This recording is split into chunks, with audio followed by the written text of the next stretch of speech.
നാടിൻ്റെ ആദ്യ ദൃശ്യങ്ങൾ നമ്മൾ പ്രേക്ഷകരിലേക്ക് എത്തിക്കുകയാണ്.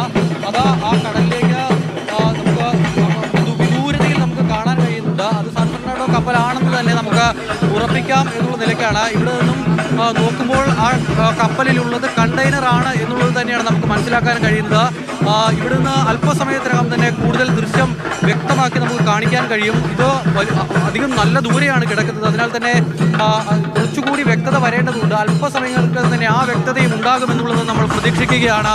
എന്തായാലും തീരത്തോടടുക്കുകയാണ് ഒരു രാജ്യത്തിൻ്റെയും നമ്മുടെ നാടിൻ്റെയും എല്ലാം സ്വപ്നം. ഇനി അധികം സമയമില്ല, അല്പസമയങ്ങൾക്കകം തന്നെ ഇവിടേക്ക് എത്തും. എന്തായാലും ഈ നാടും നാട്ടുകാരും എല്ലാം വലിയ ആവേശത്തോടെയും ആഘോഷത്തോടെയും വരവേൽക്കുകയാണ് ആദ്യ കപ്പലിനെ. നമുക്ക് ഈ ആഴിമല ക്ഷേത്രത്തിന് താഴെയായി വലിയ ആഘോഷ പരിപാടികൾ രാവിലെ തന്നെ തുടങ്ങിക്കഴിഞ്ഞു. ക്ഷേത്ര പ്രതിഷ്ഠയും അതോടൊപ്പം തന്നെ അവിടെയുള്ള നാട്ടുകാരുടെയും എല്ലാം ആഘോഷങ്ങൾ നടക്കുകയാണ്.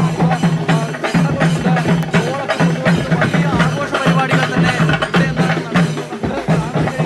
കപ്പൽ വരുന്നതിൻ്റെ ആണോ ഇതിൻ്റെയാണോ എന്നും അറിയില്ല എങ്കിൽ കൂടി വിദേശ വ്യക്തികളൊക്കെ ഇവിടെ വന്ന് ഈ ക്ഷേത്രത്തിലേക്ക് എത്തിയ ആളുകളാണ്. അവരൊക്കെ ഈ ആഘോഷത്തിന്റെ ഭാഗമാവുകയാണ്. എന്തായാലും വലിയ ആഘോഷ തിമിർപ്പിലാണ് ഒരു നാട്. വലിയ തോതിലുള്ള പ്രതിഷേധങ്ങൾ, വലിയ തോതിലുള്ള പ്രതിസന്ധികൾ അതെല്ലാം മറികടന്നുകൊണ്ട് നമ്മുടെ നാട് വികസനത്തിന്റെ ഒരു വിപ്ലവത്തിലേക്ക് കാലെടുത്തിരിക്കുന്ന മുഹൂർത്തം എന്ന് നമുക്കിതിനെ വിശേഷിപ്പിക്കാം. എന്തെല്ലാം പ്രതിസന്ധികൾ മറികടന്നാണ് നമ്മൾ ഇവിടേക്ക് എത്തിയത്, ഈ ഒരു നിമിഷത്തിലേക്ക് എത്തിയത് എന്നുള്ളത് നമുക്കറിയാൻ കഴിയുന്നതാണ്.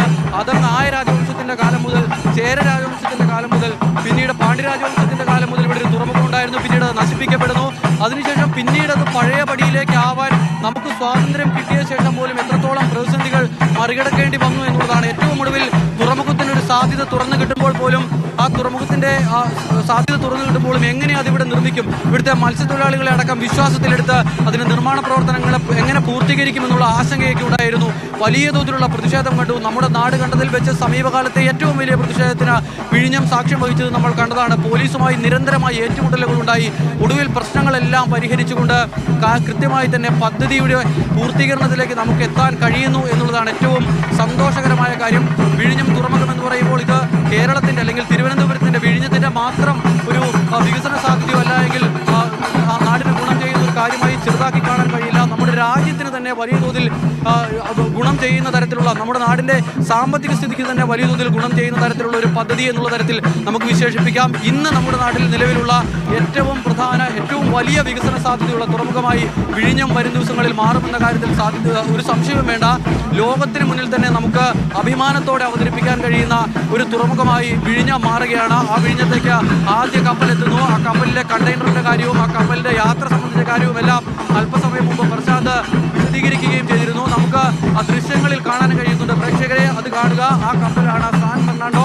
അതിൽ കണ്ടെയ്നറുകളുണ്ട്. അത് അല്പസമയത്തിനകം തന്നെ നമ്മുടെ വിഴിഞ്ഞം തുറമുഖത്തിന്റെ തീരത്തിലേക്ക് അവിടെ ക്രമീകരിച്ചിരിക്കുന്ന ബെർത്തിലേക്ക് എത്തിച്ചേരും.